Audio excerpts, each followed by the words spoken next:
Alô, amigos e amigas, esse é o programa Agenda Econômica, que hoje vai tratar do papel da Embrapa, Empresa Brasileira de Pesquisa Agropecuária. Essa empresa completou agora, em abril, 39 anos. Naquela época em que ela foi fundada, o Brasil ainda era dependente da produção de alimentos, importava alimentos. Hoje o Brasil tem, através de pesquisas desenvolvidas pela Embrapa, juntamente com outros órgãos, as mais avançadas tecnologias da agricultura tropical. Mas quais são os desafios? Quais são as funções desempenhadas, por exemplo, na cooperação brasileira pela Embrapa, na África, na América Latina e até na Ásia, onde a Embrapa tem desenvolvido seus projetos? Quem vai nos explicar sobre esse papel da Embrapa, seus alcances, seus obstáculos superados, suas metas, é o diretor-presidente dessa empresa, o Dr. Pedro Arraes, a quem dou as boas-vindas e muito obrigado por ter aceito o nosso convite. Prazer é todo nosso, é uma honra estar aqui. Participa desse programa o jornalista Davi Emerick. Dr. Arraes, essa data ela não está aí por acaso. Que dilemas estratégicos a agricultura brasileira enfrentava naquela época, na década de 70, e que motivaram a decisão estratégica, né, de constituir uma empresa desse porte como a Embrapa? Para aqueles que viveram naquela época, né, eu estava mais ou menos na minha adolescência, na verdade faltava arroz, faltava feijão, manteiga, leite, né? Então você tinha no Rio de Janeiro, por exemplo, que o pessoal acostumado a consumir feijão preto, você tinha filas, você tinha briga no supermercado porque não tinha esse feijão preto. E o Brasil, ele vinha de uma urbanização que se acelerou para o futuro, mas naquela época começou a urbanização desde a época de Juscelino, com uma forte industrialização. Quer dizer, o campo veio para a cidade, no campo você tinha os grandes monocultura de cana-de-açúcar, monocultura de café, principalmente essas duas, culturas de exportação. Nesse momento, o preço do café e do açúcar caíram no mercado internacional, o Brasil ficou num dilema, tendo que comprar tudo de fora, um preço alto, então se tomou a medida estratégica de se criar uma empresa de pesquisa. Não que não houvesse pesquisa no Brasil desde aquela época, havia sim, isso estava concentrado no Ministério da Agricultura naquela época, mas era muito mais moroso pela administração direta. Então se criou uma empresa, e ela foi chamada de empresa exatamente porque a empresa era o instrumento jurídico, e acredito que até hoje, que dê maior flexibilidade que a pesquisa necessita efetivamente para poder se realizar. Então, assim nasceu a Embrapa e nasceu também o Sistema Nacional de Pesquisa Agropecuária, né, com todas as empresas estaduais de pesquisa, que são extremamente importantes, né? Hoje nós temos 17 OEPAs, como nós chamamos, que são as empresas dos estados, que também fazem uma pesquisa importante, principalmente aquela pesquisa mais localizada a nível regional em cada um dos estados. Então, essa foi uma decisão estratégica do governo, de criar a Embrapa, e junto com a Embrapa, eu acho que é importante que se fale, uma série de outras políticas públicas foram feitas, né? Então não foi só o gancho, só o lado tecnológico, mas uma série de outras políticas de incentivo aqui no Cerrado, daquele a distribuição de calcário, né?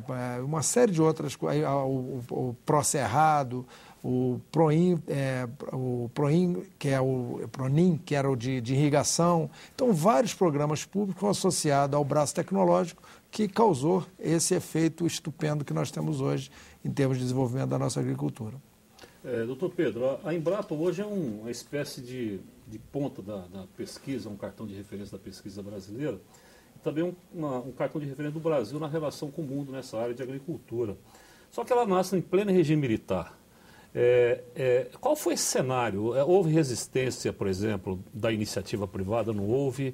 Em que cenário se deu, além das necessidades de aumentar a produção? Teve apoio da iniciativa privada, já que esse sistema nacional me parece que não incorpora centros privados de pesquisa. Parece que são centros de universidades, centros públicos e tal. Eu queria que o senhor desse um pouco esse cenário do aparecimento da Embrapa. Naquela época realmente era um cenário completamente diferente desse. Inclusive, a iniciativa privada no Brasil, na área agrícola, nessa época, era muito restrita em termos de pesquisa. Não é como é hoje, né, que você tem uma pesquisa privada até bastante forte dentro do país, o que é importante também para o Brasil. houve resistência sim, mas a resistência foram muito mais das estruturas anteriores que se tinha, que se chamava DNPE, que era o Departamento de Pesquisa vinculado ao Ministério, de que eles tinham uma estrutura que veio desde a época de Getúlio Vargas, onde tinham as fazendas experimentais transformadas em campos experimentais. Exalc, dentro. Não, a Exalc não, a Exalc estava fora. E houve essa resistência. Em relação à Exalc, houve resistência um pouco desses institutos mais antigos, como o próprio IAC, que é um instituto de extrema competência e contribuição fantástica para o Brasil, mas que tem 107 anos, ao invés de 110, se eu não me engano agora. Ela é muito mais velha que a Embrapa e veio de muito antes que a Embrapa. Então, houve essas resistências que são naturais em qualquer processo de mudança, que você tem resistência ao novo que vem em relação ao status quo que está presente. Mas em relação à iniciativa privada, não, porque, na verdade, a iniciativa privada, naquele momento, era uma iniciativa privada bastante incipiente em termos de pesquisa agrícola no Brasil. Então, naquele momento, as resistências maiores foram a resistência mesmo dentro do setor público. Mas eu acho que a Embrapa conseguiu arrebanhar muitas competências da universidade. Ela nasceu da universidade, a Exalc mesmo forneceu vários diretores da universidade. A Universidade de Viçosa forneceu vários diretores que criaram a Embrapa. Esse grupo que criou a Embrapa, de visionários, vieram dessas instituições. Então, eu acho que isso também quebrou um pouco essas barreiras iniciais que nós tivemos. Eu gostaria que o senhor fizesse uma comparação desse salto da Embrapa, que possibilitou um salto ao Brasil, comparando com alguns países com algum porte similar ao nosso, porque nesses últimos 50 anos, a produtividade média de grãos subiu de 783 quilos por hectare para 3.173 quilos por hectare, um salto de 774%. O país se tornou líder em inovação em agropecuária tropical e se consolidou como um grande produtor mundial de alimentos. Mas que outro país teve desempenho parecido com esse? Antes de chegar à comparação com qualquer outro país, eu acho que é importante entender algumas medidas que foram tomadas no início da Embrapa que deram esse resultado que a gente tem hoje, né? Na verdade, e eu fui um deles também, logo no começo, mais de entre 1.200 e 1.600 garotos jovens que saíram da universidade foram encaminhados para o exterior para fazer doutorados e mestrado e doutorado, a maioria deles doutorado, nas melhores universidades do mundo, nos Estados Unidos, no Japão, na Europa, na Austrália. Naquela época nós tínhamos apenas, se eu não me engano, um curso de pós-graduação dentro do Brasil, que você não tinha essa pujança que você tem hoje nas universidades brasileiras, que atendem com perfeição a nossa capacitação. Então, esses jovens foram, e outra coisa interessante que não acontecia nos outros lugares do mundo, como na China, por exemplo, eles foram e voltavam, eles iam para os Estados Unidos e 99% deles voltavam para o Brasil e voltavam para a Embrapa com aquele conhecimento em agricultura temperada que eles tinham aprendido nos países temperados. Então, solo, genética, tudo voltado muito mais para o... Então, o que essa competência inicial, eu acho que foi o amálgama que, vamos dizer assim, construiu a Embrapa, porque nós trouxemos essa competência para cá, adaptamos essa competência à nossa condição tropical e criamos diversas coisas em termos de tropicalização da nossa agricultura. E subtropical também, a região do Rio Grande do Sul, subtropical. Então, eu acho que a genética tropical, o manejo tropical, essa exploração do cerrado, ela gerou tudo isso em função desse conhecimento que veio para cá. Quer dizer, nós temos um país que eu acho que o único país que a gente pode comparar mais ou menos com o Brasil é a Austrália. Uhum. A Austrália tem uma empresa que é muito parecida com a Embrapa, que se chama CSIRO. Inclusive, eles fizeram uma visita recentemente à nossa empresa aqui e eles também tiveram um ganho muito grande lá, tiveram um ganho no passado na questão animal, de genética animal, na questão de pastagem, na questão de leite, eles tinham um progresso muito grande. Recentemente tiveram um progresso enorme na questão de vinhos e uvas, A Austrália não era conhecida como um grande produtor de vinhos e há pouco tempo ela se tornou. Então, o país que eu consigo identificar com maior comparação com o Brasil seria esse. Quando você fala da China e da Índia, que são dois outros países que também tiveram ganhos estupendos, mas eles têm uma população extremamente elevada. Então, basicamente, a China ela produz muito, mas ela produz muito para suprir a sua população, as demandas da sua população. E não consegue suprir todas as demandas da população. Mas também eu acho que a China e a Índia, de maneira diferente da gente, tiveram também ganhos extraordinários em termos de aumento de produção desde a época da chamada Revolução Verde. Né?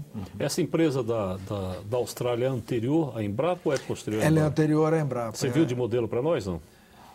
Não, eu acho que o nosso modelo foi um misto dessas pessoas que criaram a Embrapa, né? Inclusive, eu acho que é um modelo bastante único no mundo, né?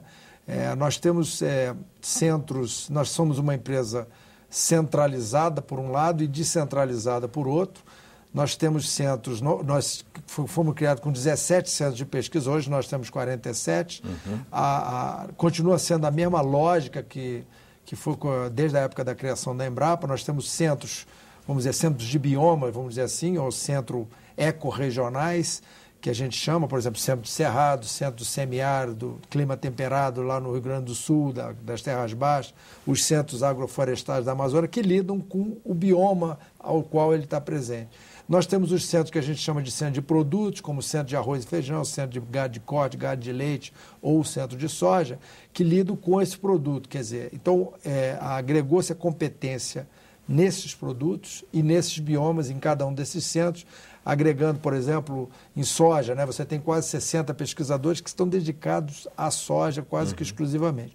E temos alguns centros que a gente chama de centros temáticos, que lidam na área, vamos dizer assim, do avanço maior do conhecimento, biotecnologia e recursos genéticos aqui em Brasília, que lida com essa área. Por exemplo, nós temos um de instrumentação, que tem um único laboratório no mundo que usa nanotecnologia aplicada à agricultura. Então, lida com esse ponta do conhecimento. Centro de solos também é outro tipo desse. Então, são centros que lidam com uma pesquisa mais básica. Então, isso tudo forma essa rede Embrapa. Esse modelo, ele tem alguma similaridade, vamos dizer assim, com a Austrália, mas não é igual nos Estados Unidos, não é igual nos centros internacionais. Então, eu acho que essas pessoas que criaram a Embrapa, elas captaram o lado bom de cada um dos sistemas e montaram um sistema diferente. E na área de recursos humanos e financeiros, inclusive, a gente queria que o senhor discorresse um pouco sobre isso, porque é algo impressionante. Para alcançar essa posição de líder em agricultura tropical, a Embrapa investiu em treinamento de recursos humanos e hoje possui 9.660 funcionários, pode ser um pouco mais, um pouco menos, dos quais 18% com mestrado, 74% com doutorado e 7% com pós-doutorado. O orçamento da empresa em 2012 é de 2,1 bilhões de reais. Essa estrutura e esses recursos são suficientes para o cumprimento do papel que o país pede da Embrapa? Existe alguma entidade no Brasil que tenha esse paralelo de 74% de seu pessoal ter doutorado e 7% pós-doutorado? Eu acho que algumas universidades têm, né? Não nessa dimensão, porque a Embrapa lida com a área mais agrícola, as universidades têm uma agenda muito mais ampla do que a própria Embrapa. Mas, basicamente, hoje, quando você abre um concurso na Embrapa para pesquisador, todos os candidatos que entram têm, no mínimo, doutorado e muitos dos quais... Esses não são para pesquisadores, não é do total de funcionários da Embrapa? Não, funcionários nós temos diversos analistas, sim, que é outra classe que nós temos, que também tem doutorados. Hoje a pesquisa cada vez é mais complexa, né? Então os analistas que trabalham mais diretamente nos laboratórios tem necessidade de ter altíssimo treinamento, porque os equipamentos são altamente sofisticados e precisa quase que especificamente de uma pessoa para tomar conta de um determinado laboratório que tem alto nível, né, tomando conta, vamos dizer, dos estudantes e dos assistentes, que são aqueles que trabalham naquelas funções mais de rotina. Então, eu acho que esse é o grande capital de qualquer empresa de ciência e tecnologia como a Embrapa, né?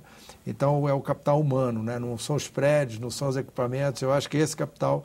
A gente está muito feliz, né, porque nós tivemos o PAC Embrapa, né, na época do governo Lula, e dando continuidade agora com os orçamentos bastante generosos, vamos dizer assim, do governo federal, da presidente Dilma.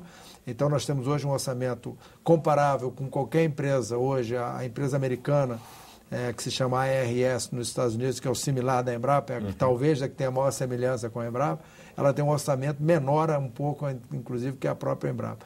Então, obviamente que pesquisa nunca é suficiente, principalmente pelos desafios que nós temos aqui no Brasil, com todo esse novo paradigma agora das mudanças climáticas, da sustentabilidade, de uma série de áreas novas que nós vamos ter que desbravar pela frente, com um novo Código Florestal que vai abrir uma série de linhas interessantíssimas para o Brasil cada vez ter essa âncora verde.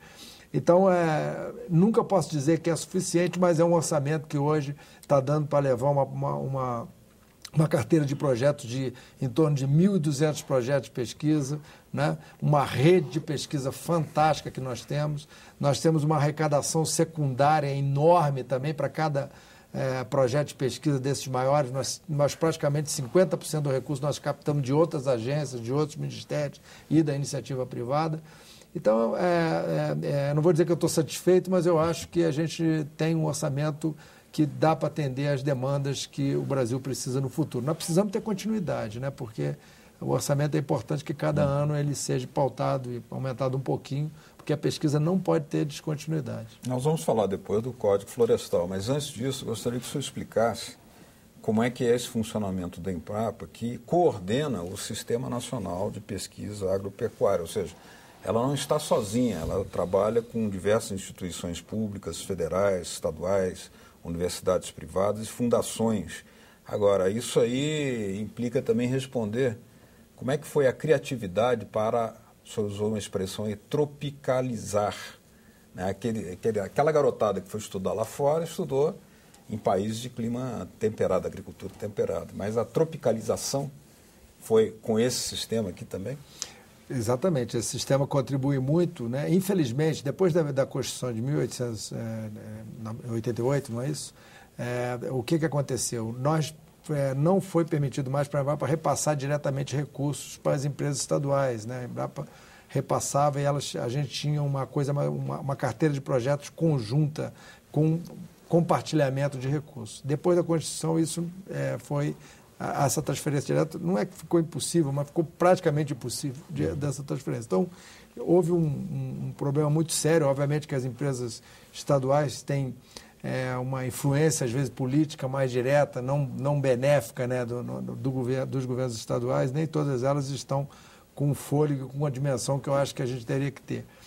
Várias delas estão bem, muito bem, né? Eu não vou citar exemplo de algumas delas, mas o mais importante é que a Embrapa hoje ela tem realmente essa rede, dessa rede participam essas empresas, elas participam em projetos conjuntamente conosco e contribuem fortemente para o avanço do conhecimento e de todos esses ganhos que nós tivemos. Outra coisa muito importante de se colocar, que provavelmente nem os senadores, nem o público em geral tem conhecimento, é que a Embrapa, além de ser uma excelência na parte tecnológica, ela é uma excelência também na gestão, né? Nós temos um sistema de gestão, por exemplo, de projetos, a nossa carteira de projetos é o sistema Embrapa de gestão de projetos, que é difícil de detalhar aqui, mas é um sistema interessantíssimo, porque ele, em vez de lidar com a disciplina ou com temas, ele lida com o tamanho do problema que nós temos que resolver.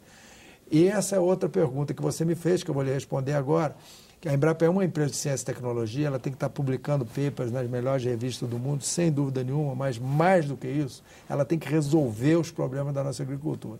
Então, os nossos pesquisadores têm que trabalhar na coisa mais básica que se tenha, mas com a visão de que aquilo ali vai dar uma competitividade para aquela cadeia que vai resolver esse problema. Então, nós não somos uma academia só, né? Óbvio que nós temos que estar na Nature, na Science, nas revistas brasileiras mais importantes, porque é assim que se tem credibilidade científica. Mas isso não é suficiente.